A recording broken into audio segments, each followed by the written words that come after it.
Bonjour, aujourd'hui les inégalités face à la ressource en eau. L'eau est une ressource indispensable à la vie. Le corps humain est lui-même composé aux 2 tiers d'eau. Plus de 70% de la surface du globe est recouverte d'eau, c'est pourquoi on parle de planète bleue. Les mers et les océans recouvrent ainsi la majorité, très large majorité, de la surface du globe. De ce fait, l'eau sur Terre est essentiellement salée. Seul 2,5% de l'eau est de l'eau douce. Cette eau douce est en réalité répartie pour les 2 tiers dans les grands inland seas de l'Antarctique et du Groenland. Le reste se trouve dans les lacs, les cours d'eau, l'atmosphère. Le fonctionnement global du cycle de l'eau est bien connu. Chaque année, 500 000 km3 d'eau s'évaporent au-dessus des océans, dont 8% sont transférés sur les continents sous forme de précipitations avant de retourner via les rivières, les fleuves, vers la mer et les océans.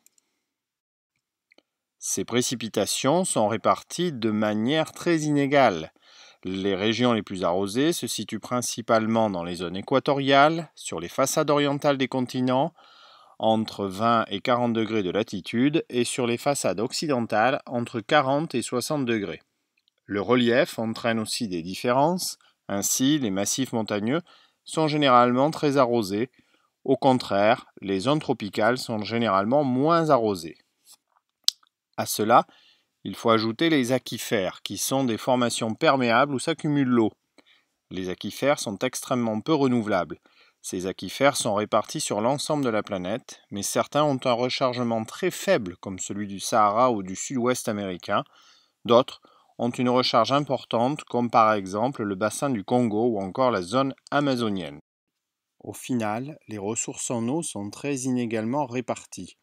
À l'échelle des États, on distingue facilement des pays aux ressources abondantes comme le Canada, le Brésil ou la Russie, et d'autres très peu dotés comme le Koweït, Malte ou Singapour. Cela est pourtant peu significatif car le regard change en fonction de l'échelle considérée. Ainsi en Espagne, si le bilan global est satisfaisant, il y a de forts contrastes entre les régions atlantiques plus arrosées et la façade méditerranéenne moins dotée.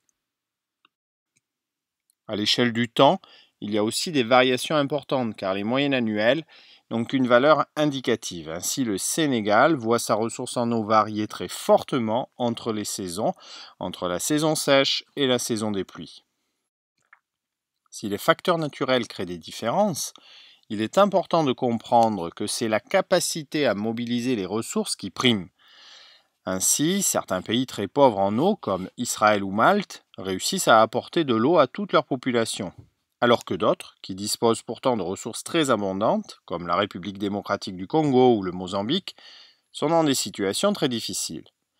Ainsi, en associant la ressource en eau et le PIB, on calcule l'indice de pauvreté en eau, ou IPE, qui renseigne sur le véritable accès à l'eau. Cet IPE montre que l'on trouve les problèmes d'accès à l'eau les plus importants dans les pays les plus pauvres.